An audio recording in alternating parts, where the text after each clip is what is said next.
Trustworthiness is a term more so allotted to qualitative research. If you have an understanding of quantitative research, you may be familiar with the terms validity and reliability. Validity and reliability are usually directed towards a Likert type survey.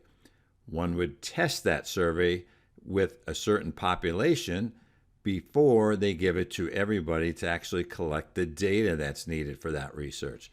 They would test that instrument for validity and reliability using quantitative assessments. But in qualitative research, we do not have a Likert type survey. We tend to have interview questions, or we have some other source that we will use to gain data. As I've described throughout this program in the lessons related to the different qualitative research designs, we can get such qualitative information from more than just interviews. Trustworthiness is related to validity and reliability in qualitative research. I'm going to share with you some of the thoughts and factors and some evidence of trustworthiness that you can consider for your own research, whether you happen to be a doctoral student who is enrolled in this program to learn more about how to do your dissertation, or perhaps a master's student, a faculty member, and even those who are involved in corporate research. Having a better understanding about achieving trustworthiness in your research will bring perhaps better results, at least results that are more trusted by others. Trustworthiness is much about how do you know you will measure what is to be measured. If, for example, you ask the wrong interview questions that are aligned with a different research design than you're applying, chances are you are not going to get the data you need to be able to accurately produce information related to the research. This is not uncommon when students or anyone else asks questions they believe to be accurate, but are not aligned with the research method and design. When we talk about the research method and design, we have to keep in mind that in qualitative research, there are the many different designs, and many of them I shared in this lesson strategy. Perhaps that's a case study, a phenomenological study, and the many others I shared. Trustworthiness is about ensuring that the research question and the interview questions and any sources that are applied to gain data to produce information for the analysis of the research is the correct data and the correct information is being disseminated. There are 4 common factors of trustworthiness. I'm going to explain each of them to you, then I'm going to give you some evidence of what they are. But predominantly in qualitative research, if you're a doctoral student, you're going to address trustworthiness in Chapter 3. It's usually near the end of the chapter, although in some universities they have trustworthiness addressed in Chapter 1. There's no one best place for this, but since it deals with research, it's usually found at the end of Chapter 3 when all the factors as well as all the different evidence are explained. The first one is dependability. Trustworthiness is reflected in the dependability. Consider it the reliability of the research itself. How will you know if what you did was correct?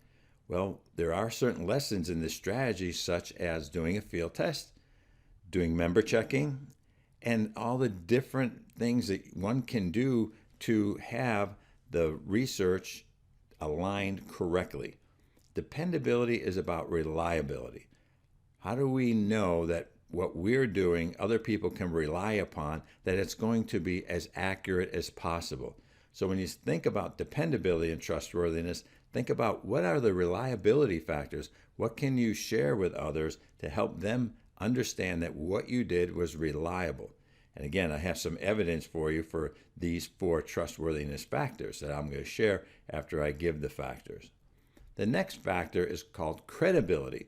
This is more like internal validity might be assumed in quantitative research. Think of internal validity in the sense of how do we know it's credible? How do we know the output is credible? This might be done through member checking. This might also be done through having a field test done. This will help improve the credibility of the research when it's done. These are all the things that you can do internally to the research itself to help ensure the results are going to be as accurate as possible. Confirmability means how objective will it be? When you use different people to analyze your data or to code it with you, then you're getting more objective points of view.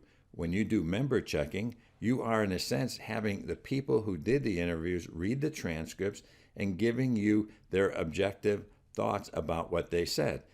Some might say it's subjective, but the reality is when they read their own words, it is an objective point of view once you apply it, because you have the objectivity of having other people look at that transcript. Objectivity comes in the form of having other people be involved in your work.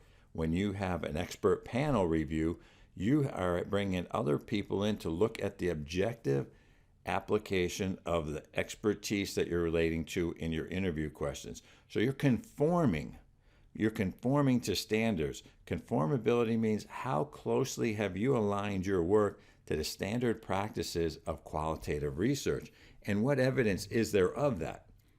And the fourth one is about transferability. Now, transferability tends to be assumed or looked at in a manner of external validity. Now, when I speak of external validity, I must caution you in understanding that transferability of qualitative research is often limited, far more than what quantitative research can be used and transferred elsewhere to like-type survey populations and research populations.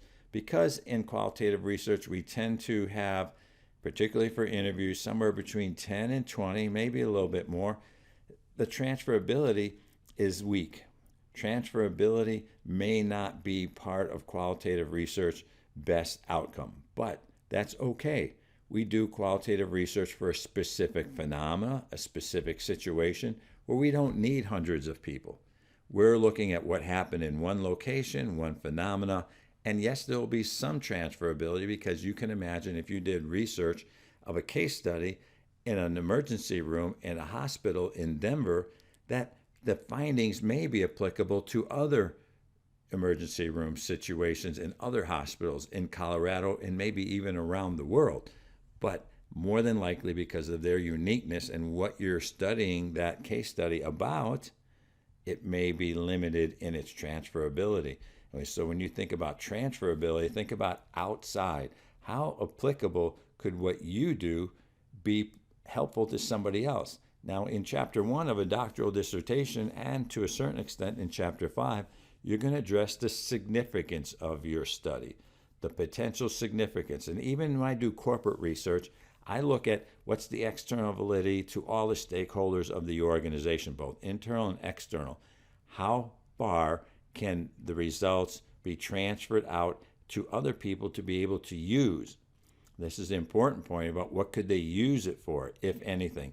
But in a doctoral dissertation, when you talk about the potential significance of the findings, you usually have it significant to those who are suffering the problem, perhaps the group of people who were involved, the qualifications of the research population.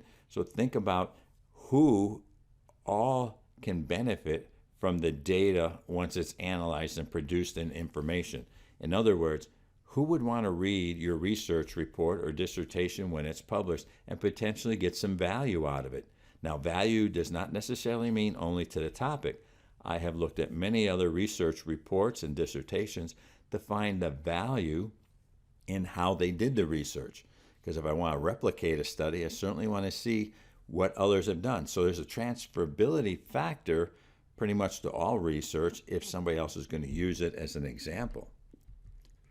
Now I want to give you some ideas and thoughts about evidence support trustworthiness. If you have already listened to some of the lessons in this program before this one, perhaps you listened to the lesson about why and how to do a field test, that would be helpful because you could probably understand that better in regards to where it fits in trustworthiness. If you did listen to the program lesson about member checking, then you'll find information there as well. So let me give you a couple ideas. I can't give them all here, but I'm going to give you enough of them to understand how the other lessons in this program go together to provide this overview of what qualitative research is.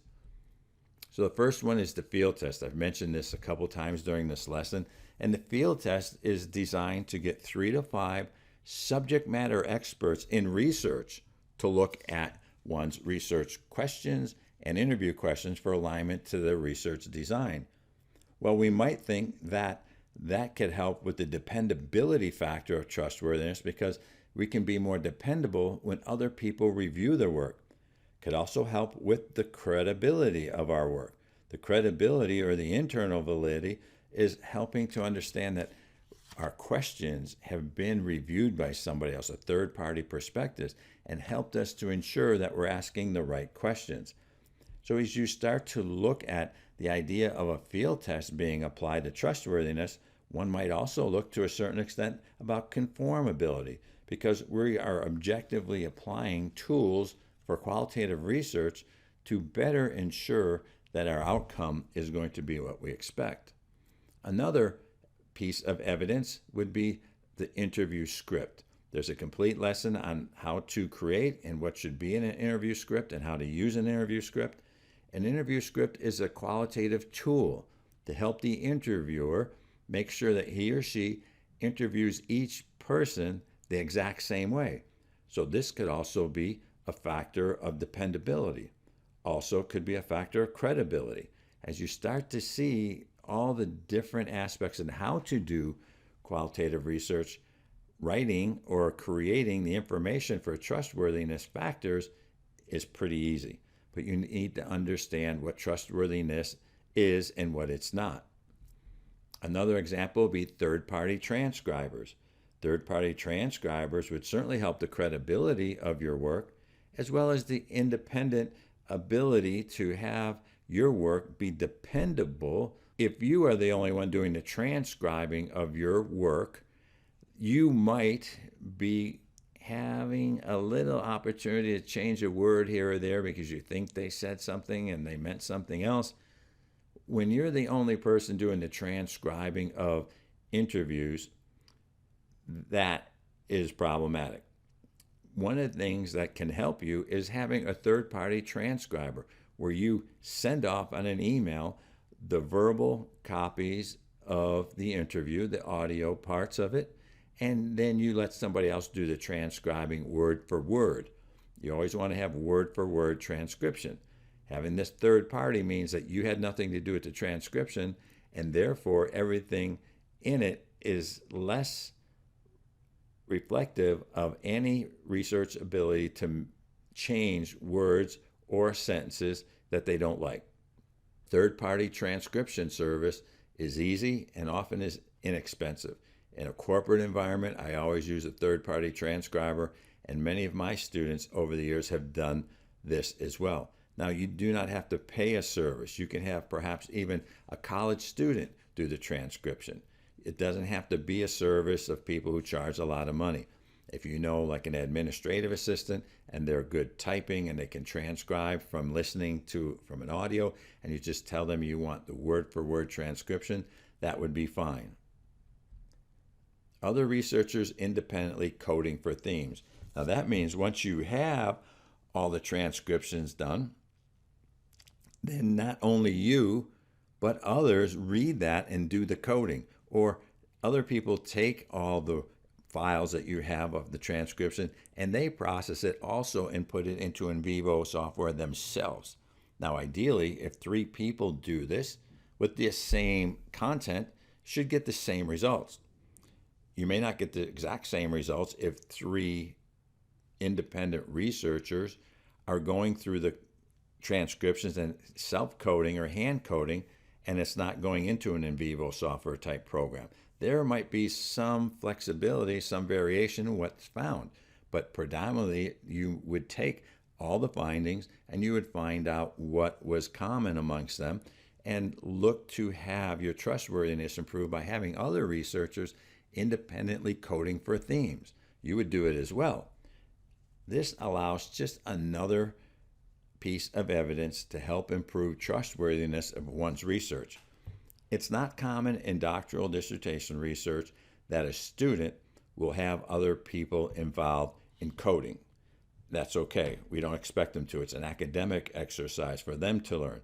But I have had students who use their dissertation research as part of something that was bigger than the dissertation, something that they were going to do other follow-up work with, publishing perhaps in a different vein other than an academic type publication of ProQuest dissertations, or it was the first phase of greater research to be done. But if you want to look at increasing trustworthiness, this is one such way to go about it. Member checking. Member checking is the process of when the people you interviewed, a day or two later, they get a copy of the transcription and they read it and they look at to make sure what they said is what they meant to say. It's not uncommon in member checking once the people who are interviewed, once they start reading what they say, I know I said that, but I meant this. When they make the corrections, that's improving the trustworthiness because now your work has improved in dependability because you didn't just take what they said verbatim and ran the software or did the hand coding and left it at that. You gave the opportunity for the interviewees to look at their work and what they said and then to tell you, yes, this is good or not so good. This also helps improve the credibility of your work and also helps to increase the conformability because it becomes more objective in the sense that it's not only you doing all the work. I like to have my mentees, and I always like to create a data collection plan and map. I like to create the visual in a figure, particularly in a chapter 3 of a doctoral dissertation, a proposal, and then update it if need be in the actual dissertation. But the purpose is not just to have a nice visual figure in there. When you have a plan and a map, that helps to increase the credibility of your work and the conformability because people can see the exact steps that you went through. Trustworthiness is nothing more than helping other people get the sense that what you did was sound, systematic, and aligned with the proper steps and actions for doing qualitative research, in particular to your research design that you're applying. I also like the whole data analysis plan as well, where in the proposal in chapter 3, after the data collection plan, I also have them create a data analysis plan. Help us understand before you do your research, how are you going to analyze the data? A plan is nothing more than just that, a plan. Things may change after the data is collected. That's okay. In a doctoral dissertation, we make a plan, we put our plan into effect, and then we adjust it as need be. And if we adjust as need be, then in the doctoral dissertation, we indicate what we had planned and why there was a variation. But when you can suggest in a proposal that you have an analysis plan, you're helping people to depend upon you to know what you're doing. It's a sense of credibility as well and conformity. So these factors in trustworthiness overlap in many cases. You do not have to relate to every different item under each of the 4 factors, but it's good to give this evidence to help support that what you're doing is sound and systematic. In this lesson, I described and gave some evidence of validity and reliability in qualitative research and how it's different, if you will, from quantitative research. In quantitative research, we look literally for testing and gaining insights about validity and reliability. Whereas in qualitative work, we use these trustworthy factors. Trustworthiness factors are broken basically into 4 categories of dependability, credibility, conformability, and transferability. And I gave you some evidence of trustworthiness so you can get a better sense for what some of them are. I did not address every factor that could be considered for trustworthiness or all the evidence in trustworthiness. I just gave you some of the more common items, That way you can gain a sense of what trustworthiness really is. If you need to learn more, of course, you can look into different research books. You can search the internet. And one of the best places that I'll recommend, again, in this program is Sage Research Methods Online. It's an online source. It's in your university online library. If you don't have access to a university online library, then you could find it by going through an internet search and just put in there Sage Research Methods Online. You will find it. It's easy. It'll be the first thing that pops up. It might be the best in the world. I think it really is. One-stop shop for everything you need, for everything you want to learn about research, both quantitative, qualitative, as well as anything to deal with mixed methods. Most universities require you to do this anyway in your doctoral dissertation, so learn it. Learn it well. Apply as much as you can to ensure that what you do is worthy of your time and that of your university.